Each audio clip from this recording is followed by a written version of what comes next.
I love Triangle of Sadness. This is one of my favorite movies of the year. I hope it is recognized by the Academy as one of the best pictures of the year. It is so thought provoking, and I just love that final act and the ending. So here I will explain the ending, but to explain the ending, I'll have to reiterate some things that happened to build up to the ending. Here we go. So there are various chapters. In that first chapter, you have these beautiful models. You have a man model and you have a woman model. The woman model makes more than the man model. So the man model and the woman they're on a date. They're dating. They're at a restaurant. It's a fancy restaurant. The bill is coming. The bill is likely expensive. Now, again, there's a lot of exposition, and in between exposition, there's a lot of silence. And the silence in this film, not just in this chapter, but in this film, there's a lot of silence. This is not a heavily scored film. So the silence is subtext. So there's exposition and then there's subtext. And that subtext, we sit with our own prejudices on how we would deal with these situations, or how we might have discussed these situations before in our own relationships. So they're sitting here and they're basically fighting over who should pay. So the man thinks that it should be equal and that's feminism. And the feminist, she's a model, and she knows that, and she's an influencer, and she knows that she has beauty privilege and she can get her way off beauty, and she expects once she's done with modeling that a man will be there to care for her because she's so beautiful. So though she can pay, she wants him to pay, and he feels like since she makes more, things should be equal. Now he gaslights her, and she eventually caves in to his gaslighting. So she ends up, they leave he ends up paying, she gets her way, and they fight about it all night. That's this chapter. It's about feminism, patriarchy, and how patriarchy always wins. In the next chapter, they're on this yacht. This is a $250 million yacht. She was gifted tickets. He's her plus one. And it's sort of a subtle chapter. They're just getting acclimated to being on this yacht, this vessel, and with all these other hyper-privileged passengers and the help. They are servants. And there's a meeting with the crew and the service members, and the key to making sure that these very uber wealthy people have a good trip is to always say yes, give in to their wildest dreams, give in to their wishes, whatever they say, yes. So the wealthy people are getting acclimated, and the service members are trying to make sure that these uber wealthy people are taken care of, and that they are comfortable, and that they have a good time on this vessel. And that includes humiliating themselves and depreciating themselves no matter what. This chapter is about power and hierarchy in the social construct that we all live in. There's even this scene where there is a Nutella, like a suitcase of Nutella that has been escorted onto this yacht as if it's a delicacy. And there are armed guards watching this vessel as if it's Fort Knox. Now, this vessel is in the middle of the sea, in the middle of the ocean, rather, somewhere in Europe. In the middle of the ocean, And there are these armed guards protecting these uber wealthy people.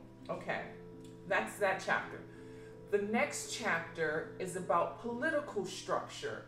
And you have Woody Harrelson. Now, if you're looking for Woody Harrelson, he's not in this film a lot. He's in it maybe 20 minutes, but his presence is felt. He is the captain of this vessel, and he is drunk, and he just doesn't have the tolerance level to deal with these uber wealthy people. So he stays in his cabin for most of the trip. To him, it's going down, it's sinking, and he doesn't even care. He's supposed to be preparing to have this lavish dinner with them, and he'd rather do anything else. So one of the master crew members, who I think, her name is Vicki Berlin. I think she needs to be nominated for a Best Supporting Actress.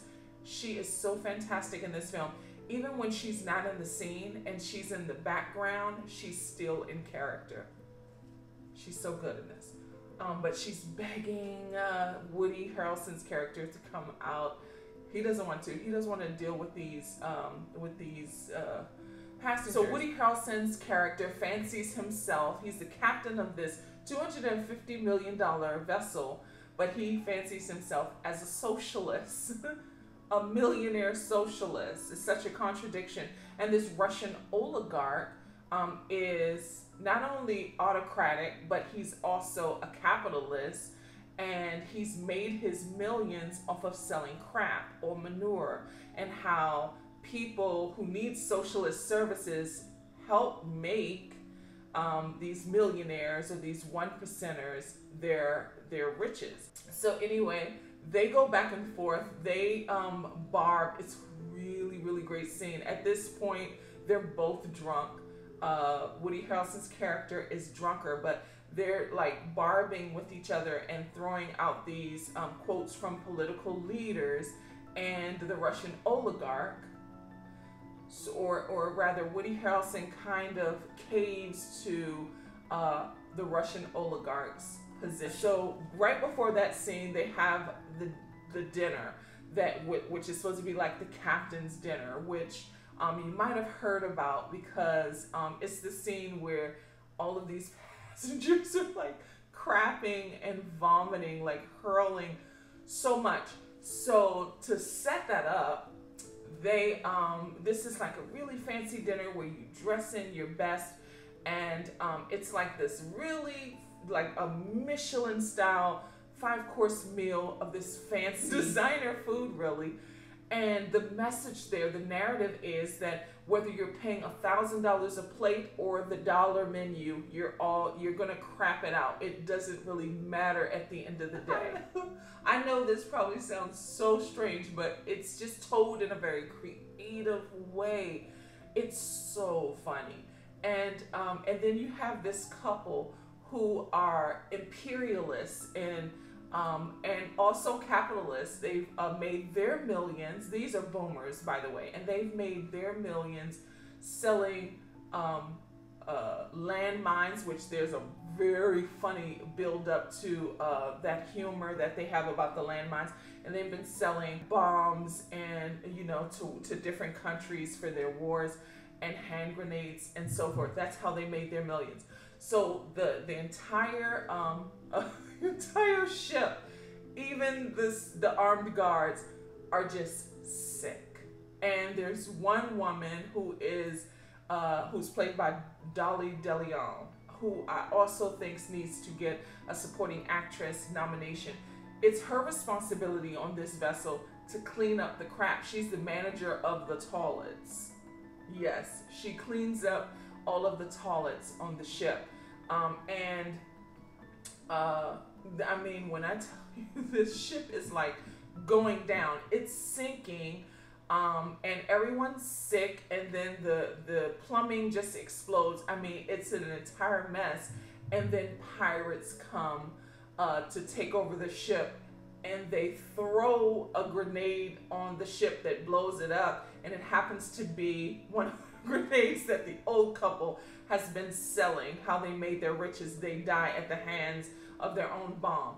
So the ship goes down, and several of the passengers, these wealthy people, and a few of the crew, including Vicki Berlin's character and Dolly DeLeon's character, survive. They're shipwrecked on this island, this abandoned island, with no help in sight. So what do? They build a new society, but power shifts. So they're shipwrecked. They have to find food, they have to find really shelter, and they have to build a fire to stay warm, the whole bit. Dolly DeLeon's character is in one of like these submarine type vessels that ended up washing ashore, and she has like liquid water, she has like pretzels, she has food on board that she was going to save herself. She was going to preserve for herself so that she can survive as long as she have to until they're rescued. But Vicki Berlin's character, who's the who's the crew manager, she is still in service to these wealthy people. So she goes and gets pretty much robs Dolly DeLeon's character to continue servicing these wealthy passengers, even though they've shipwrecked. And Dolly is like, no, we don't have to service them anymore. We're all in the same boat. So Dolly is the only one who knows how to hunt and fish and build a fire and so forth. So now that they create this new society, she, the one who used to clean the toilets, is now in charge. The power structure has changed, and she at first wants to move to a more egalitarian like colony, if you will, but the others just don't want to put in any effort, even though she shows them how to build, how to fish. She shows them how to fend for themselves, but they are so used to being serviced that they don't want to put in the effort. So now she is the captain. Now they're at her mercy, and this is the final act. So this is the ending. So they're at her mercy, and she sees how hot the male model is. So now, and even though he's booed up with the woman model, she's like, okay, he has to sort of become an escort, a sex worker for her. And she takes him every night into her quarters, this sort of submarine type vessel, into his quarters.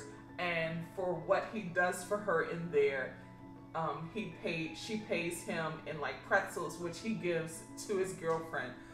It's really wild, but it is so funny. But then the model, after so long, the model starts getting frustrated that her boyfriend is starting to fall in love with Dolly DeLeon's character. So now she's ready to run off. Well, Dolly DeLeon's character doesn't want her to go alone, so they leave together. And it's as if the tension is so high that it's like one of them are going to kill the other for this guy. Those structures are coming back. So the patriarchy is coming back. And so they go off. They end up finding this luxury like resort. And before they go in, because Dolly DeLeon's character is so used to being in charge and power, she has this new world that she never had before, where she has some power. She doesn't want to go back to the old way of living, to the old society. She wants to remain in this one, while the model benefits from the old society. She benefits from the patriarchy. Every man wants her. Every man wants to marry her. She will be taken care of because she has beauty privilege. And so she's like, Dolly's like, wait, before we go in, let me use the bathroom or whatever. And so she goes and finds this really big like boulder, this rock, to try to kill the model, so that no one ever knows about the resort, that they could be rescued from their shipwreck. And the model feels her and knows that this is happening, and she's like, I can help you. I'll let you be my assistant in service to her. She wants her to remain in service to wealthy people. And then the model comes running after them. And you're wondering, is he running after the one he started falling in love with Dolly? Or is he running after beauty again? Is he running after his old life? And what we know, he's running after the model. He's running because patriarchy, he benefits from that. She benefits from patriarchy because of her beauty and her access, and he benefits from patriarchy as well. Ruben Östlund, this is his best film. He deserves a Best Picture Oscar nomination. He deserves a Best Director Oscar nomination. This film is beautiful. It's thought-provoking. It's funny. It's entertaining.